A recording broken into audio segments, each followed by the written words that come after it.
नमस्कार, मैं एडवोकेट विकास नागवान। आज हमारे साथ हैं जाने माने फाइनेंशियल एडवाइज़र गौरव शर्मा। गौरव जी, सबसे पहले तो मैं आपका बहुत तहे दिल से स्वागत करता हूं। बहुत बहुत धन्यवाद सर। और आज हम बात करेंगे बहुत इम्पॉर्टेंट उस इशू और उस चीज़ के बारे में जो हर इन्वेस्टर को समझनी चाहिए। अगर वो छोटी छोटी सी चीज़ें अगर इन्वेस्टर थोड़ा सा ध्यान रखे तो आने वाले टाइम टाइम में हो सकता है कि इस कोविड 19 और कोरोना की जो प्रॉब्लम चल रही है, इस प्रॉब्लम से भी वो थोड़ा सा प्रॉफिट में निकल के आए। आज मार्केट काफ़ी डाउन है और अभी हमारे साथ गौरव जी हैं, वो आपको अच्छे से एक्सप्लेन करेंगे। मार्केट की जो सिचुएशन चल रही है वो ये है कि आज मार्केट आज से 3 साल 5 साल पुरानी सिचुएशन में पहुंच चुकी है। तो गौरव जी, आज जरा आप थोड़ा सा एक बार बताएं कि मार्केट की जो एक्चुअल सिचुएशन है वो किस तरह की है। हाँ जी। पहले तो मैं सबको नमस्कार कहना चाहूँगा। मेरा नाम गौरव है और मैं हेड करता हूँ जेनेसिस कैपिटल एडवाइजर्स और मुझे 20 साल का एक्सपीरियंस है फाइनेंशियल इंडस्ट्री में। अब कई बार ऐसी सिचुएशंस आई हैं। मैं मार्केट में तब से हूँ जब सेंसेक्स का लेवल 3 से 4 हज़ार हुआ करता था सन 2002-2003 में। उसके बाद हमने कई सिचुएशंस ऐसे देखी जिसमें मार्केट 20 हज़ार से 8 हज़ार आई और 8 हज़ार से वापस फिर 42 हज़ार की तरफ मार्केट गई। और अब इस सिचुएशन में मार्केट जो है वो वापस से 7,500 निफ्टी और सेंसेक्स करीबन 27, 25, 27, 28 हज़ार की रेंज में है। देखिए, ये सिचुएशन अक्सर ऐसी सिचुएशन तब आती है जब कोई मेजर क्राइसिस हो पूरी दुनिया में। तो इस टाइम जैसे कि आप सब जानते हैं कि कोरोना वायरस का जो क्राइसिस है वो बहुत बड़ा क्राइसिस साबित हुआ, जिसकी वजह से हर कंट्री जो है लॉकडाउन में है। तो आपकी जो मार्केट होती है वो रिफ्लेक्शन होता है आपकी इकोनॉमीज का। अगर आपकी इकोनॉमी अच्छी परफॉर्म कर रही है तो आपकी मार्केट अच्छी परफॉर्म करेगी। अगर आपकी मार्केट आपकी इकोनॉमी में थोड़ी प्रॉब्लम्स हैं तो वो रिफ्लेक्ट होगा आपकी सेंसेक्स या निफ्टी में, जो आपके बैरोमीटर्स हैं ये गेज करने के लिए कि इकोनॉमी कैसी चल रही है। अब मार्केट्स क्या करती हैं, मार्केट्स पहले से एनालाइज कर लेती हैं कि ये सिचुएशन आने वाली है। तो मार्केट एक न्यूज़ पे और फ्यूचर प्रिडिक्शन पे काम करता है। तो जैसे कि सब कुछ लॉकडाउन है तो एंटिसिपेटेड है कि इकोनॉमी जो है, जैसे वर्ल्ड बैंक ने भी बोला है कि इकोनॉमी जो है हिंदुस्तान की 4.5-5% पे जो चल रही थी और जिसकी संभावना थी 7 साढ़े 7 की अगले साल, वो 1.5 से 2% के बीच में ग्रो करेगी, जिसका मतलब एक सब्सटैंशियल 3 गुना का डाउनफॉल है मार्केट के अंदर। गौरव जी, एक छोटी सी बात बताइए कि इस समय जो मार्केट की आपने सिचुएशन बताई है, ऐसे में इन्वेस्टर्स को, स्पेशली छोटे इन्वेस्टर्स को क्या करना चाहिए, बड़े इन्वेस्टर को क्या करना चाहिए, सबसे ज़्यादा बेनिफिट किसको होगा?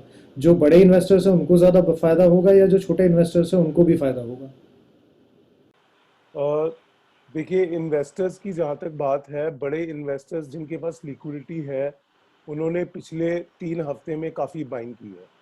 बिकॉज जो लिक्विडिटी में बैठा हुआ था और जिसको इस बात की समझ है कि जो चीज़ आपको, जो स्टॉक्स या जो इंडेक्स आपको मिल रहा था आज से 3 महीने पहले और जो मिल रहा था 5 साल पहले, अब वो सिचुएशन आ गई है। जो 5 साल पहले का इंडेक्स है वो या स्टॉक प्राइसेस हैं वो आपको अभी मिल रहे हैं। तो बड़े इन्वेस्टर्स ने अपने एफडीज और अपने लिक्विड फंड्स को ट्रांसफर करा है, स्टॉक बाय करे हैं और अच्छे म्यूचुअल फंड बाय करे। जहाँ तक छोटे इन्वेस्टर की बात है, छोटे इन्वेस्टर को इस टाइम पे अगर किन्हीं म्यूचुअल फंड्स में निवेश करना चाहिए। अगर उनकी पहले से एसआईपी जो मंथली आपके अकाउंट से पैसा कट के किसी म्यूचुअल फंड में जाता है, अगर वो जा रहा था तो उसको, अगर उनके पास बैंडविड्थ है उसको इंक्रीज करने की, तो वो अपना सिप का अमाउंट इंक्रीज कर सकते हैं या फिर एक और नई सिप ऐड कर सकते हैं 15 दिन के गैप में, ताकि एक उनकी डिडक्ट हो मान लीजिए 1 तारीख को और दूसरी डिडक्ट हो 15 तारीख को, ताकि वो मार्केट का उतार चढ़ाव को कैप्चर कर सके। इससे उनको लॉन्ग टर्म में बहुत अच्छा रिटर्न आ सकता है, क्योंकि वो लोअर प्राइसेस के ऊपर पैसा डाल रहे हैं रेगुलर। तो छोटे इन्वेस्टर के लिए मैं ये कहूँगा कि बहुत ज़रूरी है, मिनिमम इन्वेस्टमेंट का साइज़ 1,000 रुपये है। तो ऐसी कोई दिक्कत आनी नहीं चाहिए। बस उनको ये करना चाहिए डिसिप्लिन होके एसआईपी में, या तो अपनी एसआईपी को बढ़ाएं, और जिन्होंने शुरू नहीं किया है ये उनके लिए बहुत उत्तम समय है निवेश करने का एसआईपी के थ्रू।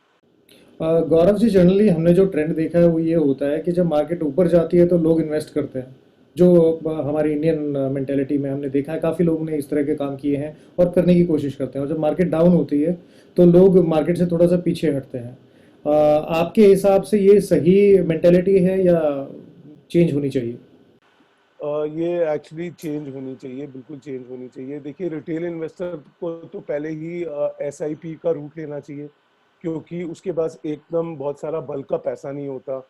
एक ईएमआई की तरह अगर एसआईपी के थ्रू पैसा जाता है तो वो ऊपर नीचे की वॉलेटिलिटी को ऑटोमेटिकली कवर कर लेता है। क्योंकि अगर आपकी दो डिफरेंट डेट्स को एसआईपी जा रही हैं तो ऐसा बहुत लाजमी है कि आप नीचे के लेवल्स भी कैप्चर करते जाएंगे जब जैसे मार्केट का उतार चढ़ाव होगा। और जहाँ तक आपकी बात बिल्कुल सही है, मार्केट सेंटीमेंट से ड्रिवन होती है। जो रिटेल इन्वेस्टर होता है ना, वो सेंटीमेंट से ड्रिवन होता है। तो जब ऊंची मार्केट होती है तो उसको ऐसा दिख रहा होता है कि सब कुछ बढ़ रहा है। तो जब मार्केट नीचे जाती है तो काफी ज्यादा नुकसान हो सकता है। जैसे आपने देखा, बहुत सारे रिटेल इन्वेस्टर्स ने 35,000 से 42,000 तक बहुत बाइंग की है। और जब मार्केट 25,000 पे आके टूटा तो वो पैनिक कर गए, रिडेम्पशंस भी हुई और उन्होंने अपनी एसआईपीज या इन्वेस्टमेंट्स को अब नहीं बढ़ाया। अगर ऑन दी कॉन्ट्रेरी अगर उल्टा हो, लोअर्स लेवल पे अभी उनके पास जो भी एसेट्स हैं उनको लिक्विडेट कर सकते हैं जो परफॉर्म कर चुके हैं। गोल्ड से थोड़ा सा पैसा निकाल सकते हैं और मार्केट के लोअर लेवल्स पे डाल सकते हैं। 18 महीने के अंदर लगभग उनका बहुत अच्छा रिटर्न मिलता गौरव जी, एक बात बताइए कि अभी जो मार्केट की सिचुएशन चल रही है, इस सिचुएशन में सबसे अच्छी इंडस्ट्रीज जिसमें आपको लगता है कि सबसे ज़्यादा प्रॉफिट हो सकता है, ऐसी कौन कौन सी इंडस्ट्रीज हैं? देखिए, जैसे कि कोविड-19 एक हेल्थ की बीमारी है जिससे हमारी हेल्थ इफेक्ट हो रही है। तो फार्मा एक ऐसा सेक्टर है, लेबोरेटरीज है उसमें, उसमें दवाइयाँ हैं। आपने देखा ही होगा, दुनिया भर से डिमांड आ रही है एचसीक्यू और टाइप की इंडियन दवाइयों की। तो वो एक सेक्टर है जो अच्छा परफॉर्म कर भी रहा है और आने वाले 6 से 8 महीने में अच्छा परफॉर्म करेगा। दूसरा सेक्टर है आपका एफएमसीजी। एफएमसीजी के कंपनीज जो है, बड़ी बड़ी कंपनीज हैं, जैसे आईटीसी है, डाबर है, हिंदुस्तान यूनिलीवर है। ये वो सामान बना रहे हैं जो हमें डे टू डे जिंदगी में चाहिए होता है।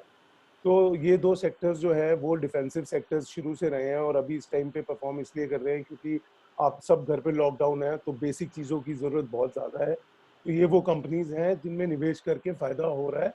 और आगे भी जब तक लॉकडाउन बिल्कुल ज़ीरो नहीं होता, जब तक कोविड-19 ख़त्म नहीं होता, तब तक ये इंडस्ट्रीज परफॉर्म करेंगी। गौरव जी, एक छोटे से हमारे पास काफ़ी सवाल आते हैं, छोटे छोटे से।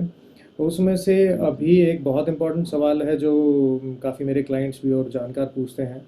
वो कहते हैं कि जब अब मार्केट इतनी डाउन चल रही है और उसमें लिक्विडिटी की प्रॉब्लम हर कंपनी को फेस करनी पड़ रही है, स्पेशली कुछ इंडस्ट्रीज और कुछ सेक्टर्स तो ऐसे हैं जो इतना स्ट्रेन में हैं कि उसमें से मेजॉरिटी कंपनीज के बैंकरप्ट होने के चांसेस हैं। तो ऐसे क्या अभी ऐसा हो सकता है कि अभी लोग एसआईपीज में, म्यूचुअल फंड्स में या स्टॉक मार्केट में अगर डायरेक्टली इन्वेस्ट करते हैं, तो कौन कौन सी ऐसी इंडस्ट्रीज हैं जिसमें इन्वेस्ट करने से उनको बचना चाहिए, क्योंकि जिसमें इस तरह के कोई चांसेस हों कि कंपनीज बैंकरप्ट हो जाएं, और अगर लिमिटेड कंपनीज बैंकरप्ट होती हैं तो उसमें इन्वेस्टर्स का पैसा काफ़ी डूब जाता है, और ऐसी पुराने काफ़ी सिचुएशन हो चुकी है। देखिए, जहाँ तक म्यूचुअल फंड का सवाल है उसमें इतनी इन्वेस्टर को चिंता करने की ज़रूरत नहीं है, क्योंकि जो टीम म्यूचुअल फंड मैनेज करती है, जो फंड मैनेजर है और जो उसकी टीम है, उनके पास बहुत एक्सटेंसिव टूल्स हैं ये गेज करने के लिए कि कौन सा सेक्टर और कौन सी कंपनी परफॉर्म करेगी या बैंकरप्ट नहीं होगी। आपकी बात बिल्कुल सही है, ऐसा हो सकता है, बट मुझे, जहाँ तक मेरा सवाल है, मुझे ऐसा लगता है गवर्नमेंट को कुछ ना कुछ करना चाहिए या वो कुछ ना कुछ सोच रहे होंगे। आरबीआई ने इंटरेस्ट रेट बहुत कम कर दिए हैं, रिवर्स रेपो 3.5% पे है, जिसका मतलब ये है कि बैंक के पास कोई ऑप्शन नहीं है पैसा लेंड करने के अलावा। तो हो सकता है कि गवर्नमेंट कुछ ऐसा प्लान करे, because MSME sector, small and medium enterprise ही सबसे वनरेबल सेक्टर्स हैं। तो इसमें पंपिंग की जरूरत तो बहुत ज्यादा है। तो इन्वेस्टर्स को चाहिए स्टॉक स्पेसिफिक निवेश ना करें, स्मॉल इन्वेस्टर को इनटू स्मॉल और मीडियम सेक्टर। अगर इन केस आप निवेश करना चाहते हैं डायरेक्ट स्टॉक्स में, तो टॉप 50 कंपनीज जो निफ्टी की कंपनीज हैं उन्हीं में से आप शेयर्स चूज करें, क्योंकि उनके चांसेस बैंक करप्ट होने के लास्ट में होंगे। तो मतलब जब ऐसी कंपनीज बैंकरप्ट होना शुरू हो जाएंगी तो फिर तो सिचुएशन हाथ से बाहर जा चुकी होगी। तो म्यूचुअल फंड या निफ्टी कंपनीज स्टॉक पिक करने हैं तो टॉप 50 कंपनीज से पिक कीजिए, म्यूचुअल फंड में टॉप कंपनीज के म्यूचुअल फंड में निवेश कीजिए सिप के थ्रू। तो डायरेक्टली स्टॉक मार्केट में इन्वेस्ट करने से अच्छा है कि म्यूचुअल फंड और SIPs are the better options? The best option at this time in, अगर आपका एक्सपीरियंस है स्टॉक मार्केट में 5 साल प्लस का, या आपने 2-3 ऐसी फॉल्स मेजर देखी हैं, जब आपने पैसे को टूटता हुआ देखा है, स्टॉक्स को ब्लीड होता हुआ देखा है और रिकवर होते हुए देखा है, तो आपको एक्सपीरियंस है, आप स्टॉक्स में जा सकते हैं डायरेक्टली। वही मैं दोबारा बोलूंगा कि निफ्टी कंपनीज के अलावा और कोई स्टॉक्स को ना देखें। थोड़ा बहुत टॉप फार्मा या टॉप एफएमजीजी के स्टॉक्स में आप निवेश कर सकते हैं, बट जो सबसे वाजिब तरीका है इन्वेस्ट करने का आज की डेट में, जहाँ पे आपको इतना एक्सपीरियंस नहीं है, go for mutual funds and SIP. लेकिन इसके अलावा अगर किसी इन्वेस्टर को इंडिविजुअली स्टॉक्स में इन्वेस्ट करना है, तो क्या आपकी सजेशन ये है कि उनको अपनी पोर्टफोलियो मैनेज करना चाहिए, मतलब अपना जो इन्वेस्टमेंट है उसको डाइवर्सिफाई करके इन्वेस्ट करना बेटर ऑप्शन रहेगा? हाँ देखिए, बिल्कुल अगर आप निफ्टी को भी देखें या सेंसेक्स को भी देखें तो वो मेजरली 11 से 14-15 सेक्टर्स के अंदर डाइवर्सिफाइड है ऑलरेडी। जहाँ तक म्यूचुअल फंड की बात है, वो भी सेक्टर वाइज डाइवर्सिफाइड होता है। वेटेज उसकी सबसे ज़्यादा होती है जहाँ पे स्कोप फंड मैनेजर को ये दिखता है कि रिकवरी होने के बाद ये सेक्टर्स या ये स्टॉक्स परफॉर्म करेंगे। तो सिमिलरली आपको वेटेज और आपको डाइवर्सिफिकेशन दोनों का ध्यान रखना। तो बैंकिंग, जैसे बैंकिंग के स्टॉक्स बहुत टूट गए हैं, बट ऐसा तो है नहीं कि बैंकिंग सेक्टर खत्म हो जाएगा, बिकॉज बैंकिंग के बिना तो कोई इकोनॉमी सस्टेन नहीं कर सकती। तो वो एक बहुत अच्छी अपॉर्चुनिटी है लॉन्ग टर्म के लिए। अच्छे बैंक्स जो हैं जिनकी बैलेंस शीट्स अच्छी हैं, स्ट्रॉन्ग हैं, उनको आप पिक कर सकते हैं। तो आपके हिसाब से अभी सजेशन क्या है हमारे इन्वेस्टर्स के लिए? मेरे हिसाब से आप निवेश करने से बिल्कुल ना डरें। अगले 6 महीने, मैक्सिमम 8 महीने, 9 महीने, 1 साल, जितना भी टाइम इसको लगता है, आप एक साथ पैसा इन्वेस्ट मत करें। जब जब मार्केट गिरे तब तब थोड़ा थोड़ा पैसा मार्केट में डालें, या एसआईपी एसटीपी के रूल्स फॉलो करें जो म्यूचुअल फंड्स में हैं। अगर डायरेक्ट स्टॉक्स पिक कर रहे हैं, अच्छी कंपनियों में निवेश करें और धीरे धीरे निवेश करें, क्योंकि अभी पिछले 3 हफ्तों से मार्केट की जो जब से रिकवरी हुई है ओवरसोल्ड जोन से, तो आपने देखा होगा कई कई स्टॉक्स में, अच्छे अच्छे स्टॉक्स में और मार्केट में 25 से 30% की रैली आई है। तो बिकॉज अभी अर्निंग सीजन स्टार्ट हो जाएगा, लॉकडाउन खुलेगा, तो एक्चुअल पिक्चर सामने आएगी, तो मार्केट में वॉलेटिलिटी को डिनाई नहीं किया जा सकता। तो इकट्ठे एक साथ पैसा निवेश ना करें, 5 से 10% से ज़्यादा एक बारी में पैसा मार्केट में ना डालें, और कैश हमेशा बचा के रखें अपने पोर्टफोलियो में।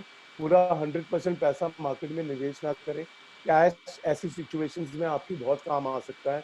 तो अगर आपके पास 100 रुपए हैं निवेश करने के लिए, तो मार्केट में 50 से, मैक्सिमम एग्रेसिव इन्वेस्टर 60 तक रिकमेंडेड है पैसा, परसेंटेज ऑफ मनी उसमें डालें, ताकि वो कोई सिचुएशन खराब हो तो कैश उसके काम आ सके।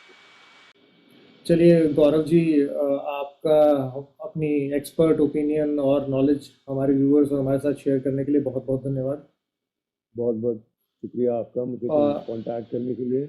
आई होप कि आपकी एडवाइस को इन्वेस्टर्स, जो स्मॉल इन्वेस्टर्स हैं स्पेशली, वो फॉलो करेंगे और मार्केट में जिस तरह की सिचुएशन चल रही है कोविड-19 की वजह से, ऑलरेडी बहुत सारे इंडस्ट्रीज लॉस में हैं, ऑलरेडी बहुत सारे एम्प्लॉयज़ और जो छोटे लेवल के बिजनेसमैन हैं लॉस में हैं। हो सकता है कि वो इस सिचुएशन को अगर एक सिस्टमेटिक इन्वेस्टमेंट का इस्तेमाल करते हुए थोड़ा सा अच्छे से और ध्यान से इन्वेस्ट करें, तो हो सकता है इस सिचुएशन में भी वो प्रॉफिट अपना कमा लें। तो ये बहुत अच्छी आपने एडवाइस दी कि इन्वेस्टर्स को थोड़ा इन्वेस्ट करना चाहिए, लालच नहीं करना चाहिए और डरना नहीं चाहिए मार्केट से। अगर मार्केट डाउन है तो down market is the best time to invest, और ऊपर जाती हुई market is one of the best times to take your money out, अगर लगता है उनको पैसा थोड़ा सा अपना सिक्योर करना है।